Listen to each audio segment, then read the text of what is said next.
ये जो एक सिंबॉलिक जो प्रोटेस्ट है आज इस मासूम के कत्ल के ख़िलाफ़ और अम्मार इबाद के मर्डर के ख़िलाफ़, तो जो सामने तो एक ज़ाहिर है एक मेंटल शॉक की वजह से उसकी डेथ हुई, लेकिन उसके पीछे जो कहानी है वो दरअसल उस जब्र की और उस रियासती तसल्लुत की और रियासती बर्बरियत की और रियासती फ़िरौनियत की एक मिसाल है कि जिसे पिछले कुछ माह से हम लोग पाकिस्तान में देख रहे हैं। राइट आफ्टर 9 मई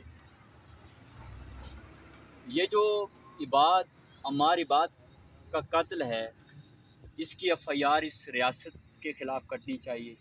इसकी FIR उस वक्त के चीफ़ जस्टिस बंदियाल साहब के ख़िलाफ़ कटनी चाहिए। इसकी जो FIR है वो उस वक्त के प्राइम मिनिस्टर शहबाज शरीफ के ख़िलाफ़ कटनी चाहिए। इसकी जो FIR है वो मोहसिन नकवी वज़ीर आला के ख़िलाफ़ कटनी चाहिए। इसकी जो FIR है वो IG पंजाब के ख़िलाफ़ कटनी चाहिए। इसकी जो FIR है वो मौलाना फजल रहमान साहब के ख़िलाफ़ कटनी चाहिए। अम्मार इबाद की FIR जरदारी साहब के ख़िलाफ़ कटनी चाहिए। अम्मार इबाद की FIR chief of army staff के ख़िलाफ़ कटनी चाहिए। अम्मार इबाद की FIR ISI के सरबराह के ख़िलाफ़ कटनी चाहिए। MI के सरबराह के ख़िलाफ़ कटनी चाहिए।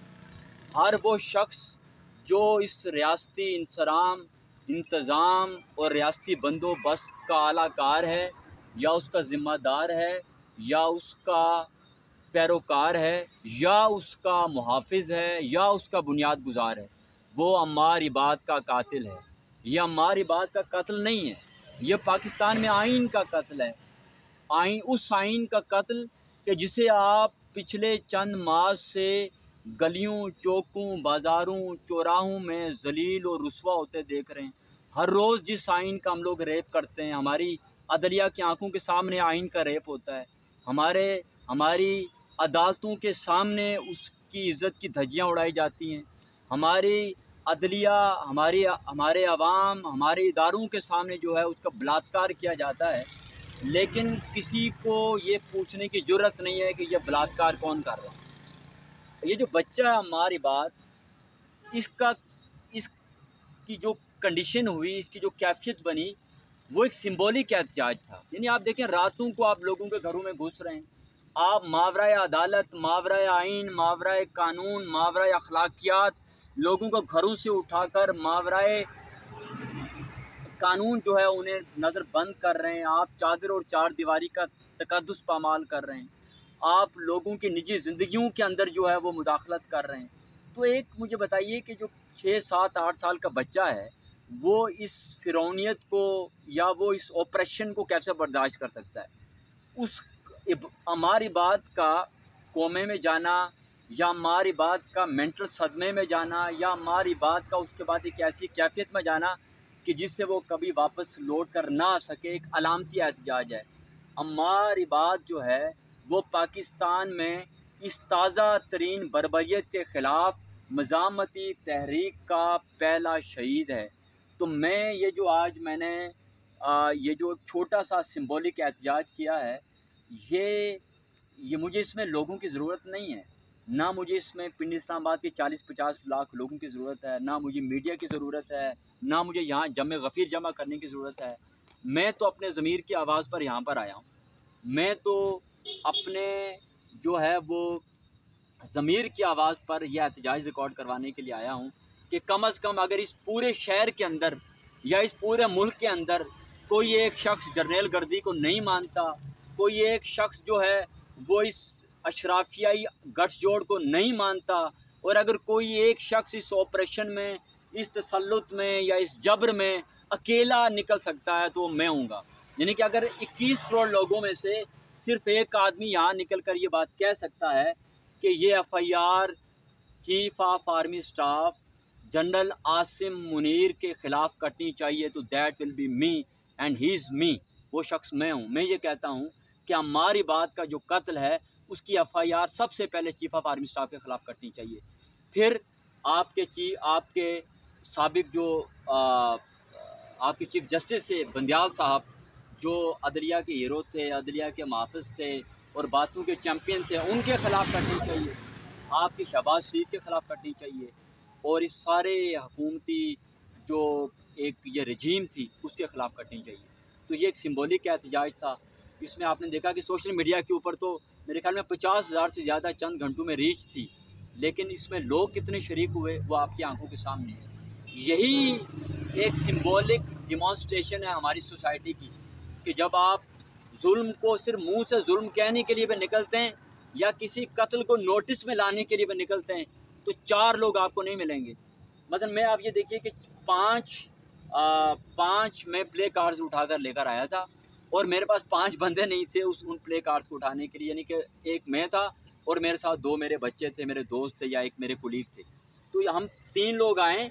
हमारे पास जो शम्मे हैं वो आप देखिए 5 और 4 9 सॉरी 10 शम्मे हैं, एक तस्वीर है, 4 हमारे पास जो प्ले कार्ड्स हैं और पीछे अल्लाह भला करे इस दरख्त का भी जिसने मुझे थोड़े से फूल दिए हैं, जो फूल मैंने इस फूल की तस्वीर के गिर्द मैंने रख कर आपके लिए थोड़ा सा फ्रेम बनाया कि आपके लिए बेचने के लिए कुछ हो जाए। तो और कोई बात आप पूछना चाहें? आप क्या समझते हैं ये जो मामलात किए गए हैं, ये जो लाइक एक बच्चा जो कि अपने वालिदैन की गिरफ्तारी के बाद उसके साथ ये मामलात पेश आए, तो आप ये जो आप नाम बता रहे हैं कैसे आप इनको लाइक मुजरिम ठहरा रहे हैं या मुल्ज़िम ठहरा रहे हैं, क्या वजह हो सकती है? देखें, ये जानती तो सारी कौम है, सारा पाकिस्तान जानता है, सारे सियासतदान जानते हैं, बच्चा भी जानता है कि ये जो पीछे आपने एक रियासती जबर देखा पिछले 1 बरस में, रियासती जबर तो पाकिस्तानियों की किस्मत में लिखा है ना, ये जबर आज से नहीं है, इट इज़ राइट फ्राम 1947।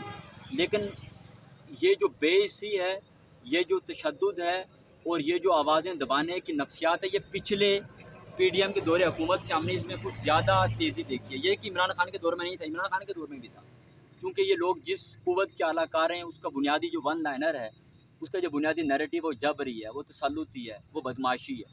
तो बदमाशों के इन चेलों ने जो पिछले कुछ अरसे में पाकिस्तान में किया, उसकी एक मिसाल तो हमारे बात की शक्ल में आपके सामने है। वो किसके कहने पर किया, किसके कहने पर मावरा आइन मावरा कानून लोगों की गिरफ्तारियाँ हैं, लोगों की नज़रबंदियाँ हैं, लोगों के अगवा है, एवरीबडी नोज, सब लोग जानते हैं, पर लोग नाम नहीं लेते। मैं खुलकर आपको मैंने नाम बता दिए जिनके खिलाफ FIR करनी चाहिए। आप जिन लोगों के नाम ले रहे हैं और FIR दर्ज करवाने का मुतालबा कर रहे हैं, इनके खिलाफ मुकदमा दर्ज हो सकता है? देखें, ये तो एक मैंने सिंबॉलिक बात की, यहाँ उन्होंने दिन दिहाड़े जो जमहूरियत के साथ किया, आइन के साथ किया, कानून के साथ किया और रियासत के साथ किया, वो भी सबके सामने है। ये जिस FIR की बात मैं कर रहा हूँ ये एक अखलाकी FIR है, लेकिन अखलाकियात की जो बुनियाद हमारी रियासत के अंदर, रियासती बुनियादों के अंदर कितनी है वो तो आप जानते ही।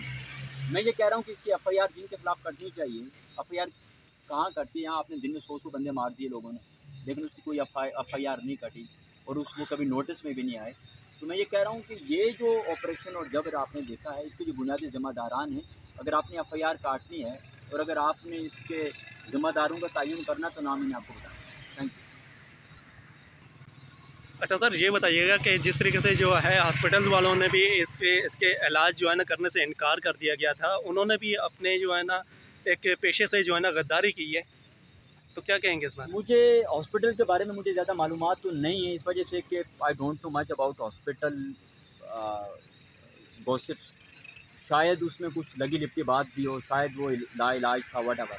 मैं इतना जानता हूँ कि वो इस मेंटल ट्रॉमा में कैसे पहुँचा और उस नफ्सियाती और दिमागी और जहनी कैफियत में कैसे पहुँचा और उसके ज़िम्मेदार कौन है, मैं तो इतना जानता हूँ, वो मैंने आपको बता दिया। बाकी हॉस्पिटल के बारे में मुझे मालूमात नहीं है कि क्या वो वाकई इस वजह से, मुझे नहीं लगता कि ऐसी बात है कि उसको हॉस्पिटल से इस वजह से निकाला गया हो कि कोई जबर हुआ हो या कोई ज़्यादती हुई हो या कोई प्रेशर हुआ हो, लेकिन जो पीछे के वाक़यात इस हाल में पहुँचने तक वो आप सब लोग बस हैं।